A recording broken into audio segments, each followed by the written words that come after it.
Hello बच्चों, चलिए प्रश्न को पढ़ते हैं। यहाँ पर कहा जा रहा है किसी धातु पृष्ठ से उत्सर्जित इलेक्ट्रॉन का अधिकतम वेग जो है वो 2 गुना हो जाता है जब आपतित प्रकाश की आवृत्ति v को 2 गुना करते हैं तो धातु का कार्यफलन कितना है ये हमें बताना है। तो चलिए बच्चों इस प्रश्न की मूल अवधारणा को हम देख लेते हैं। तो बच्चों इसमें हम समझ लेते हैं कि कार्यफलन क्या होता है। तो बच्चों किसी धातु के पृष्ठ से इलेक्ट्रॉन उत्सर्जित कराने के लिए आवश्यक न्यूनतम ऊर्जा का मान कार्यफलन होता है बच्चों। इसे हम फाई नॉट से प्रदर्शित करते हैं। तो बच्चों यदि आवश्यक जो दी गई ऊर्जा है वो कार्यफलन से अधिक है बच्चों, तो कार्यफलन के बराबर ऊर्जा जो है उसको उत्सर्जित कराने की इलेक्ट्रॉन को उत्सर्जित कराने में खर्च हो जाएगी जो शेष। तो बच्चों कार्यफलन के बराबर ऊर्जा जो है वो इलेक्ट्रॉन को उत्सर्जित कराने में खर्च हो जाएगी, जो शेष ऊर्जा बचती है बच्चों वो इलेक्ट्रॉन की गतिज ऊर्जा के रूप में संचित हो जाती है। इस प्रकार से देखें तो इलेक्ट्रॉन की जो अधिकतम गतिज ऊर्जा है वो के ई मान लेते हैं बच्चों। तो ये हो जाएगा हमारा दी गई ऊर्जा, उसमें से बच्चों कार्यफलन को घटा देंगे तो इसके बराबर होगा। तो यहाँ से बच्चों अगर हम देखें तो ये ई क्या होता है बच्चों, ये ऊर्जा होता है एच गुणे न्यू, जहाँ पे न्यू क्या है बच्चों, ये हमारा आवृत्ति है और एच क्या है, प्लांक नियतांक है। तो चलिए बच्चों अपने प्रश्न को हल करते हैं। तो यहाँ पर बच्चों कहा जा रहा है कि अगर आवृत्ति को 2 गुना करते हैं तो पहले बच्चों आवृत्ति न्यू1 मान लेते हैं, बाद में बच्चों आवृत्ति को हम न्यू2 मान लेते हैं। तो न्यू2 कितना हो जाएगा, 2 गुना हो जाएगा यानी 2 न्यू1।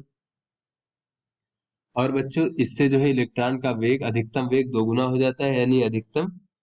यहाँ पर देख लेते हैं बच्चों, पहले वेग जो है यहाँ पर हम v1 मान लेते हैं अधिकतम वेग, बाद में जो अधिकतम वेग है v2, तो ये भी 2 गुना हो जाता है। तो हमें कार्यफलन का मान बताना है बच्चों। तो यहाँ से बच्चों अगर हम देखें तो पहले गतिज ऊर्जा का अधिकतम मान कितना था देख लेते हैं। तो गतिज ऊर्जा का मान होता है 1/2 m v1 का वर्ग बच्चों, ये अधिकतम मान हो गया क्योंकि ये अधिकतम वेग है। तो यहाँ से ये हो जाएगा बच्चों हमारा, पहले अगर न्यूवन आवृत्ति थी तो ऊर्जा एच न्यूवन हो जाएगी ऋण बच्चों कार्यफलन फाई नॉट, इसको हम समीकरण 1 मान लेते हैं।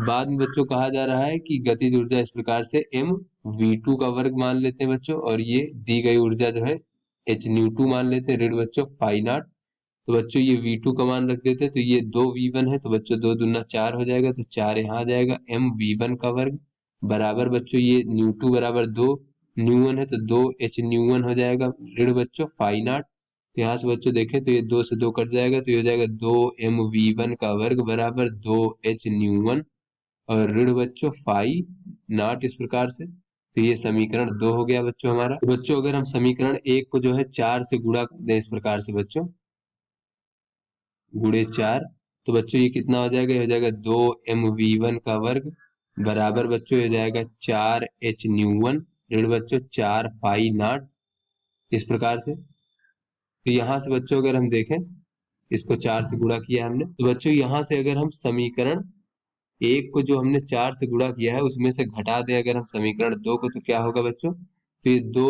m v1 का वर्ग 2 m v1 का वर्ग शून्य हो जाएगा, और 4 h न्यूवन से 2 h न्यूवन खत्म हो जाएगा तो 2 h न्यूवन बचेगा, और माइनस का 4 फाई नॉट और धन फाई नॉट, तो ये बच्चों हो जाएगा ऋण का 3 फाई नॉट बच्चों इस प्रकार से। तो यहाँ से बच्चों हमें प्राप्त हो जाएगा 3 फाई नॉट बराबर 2 एच न्यूवन, और फाई नॉट कार्यफलन बराबर हो जाएगा 2 एच न्यूवन बटे 3।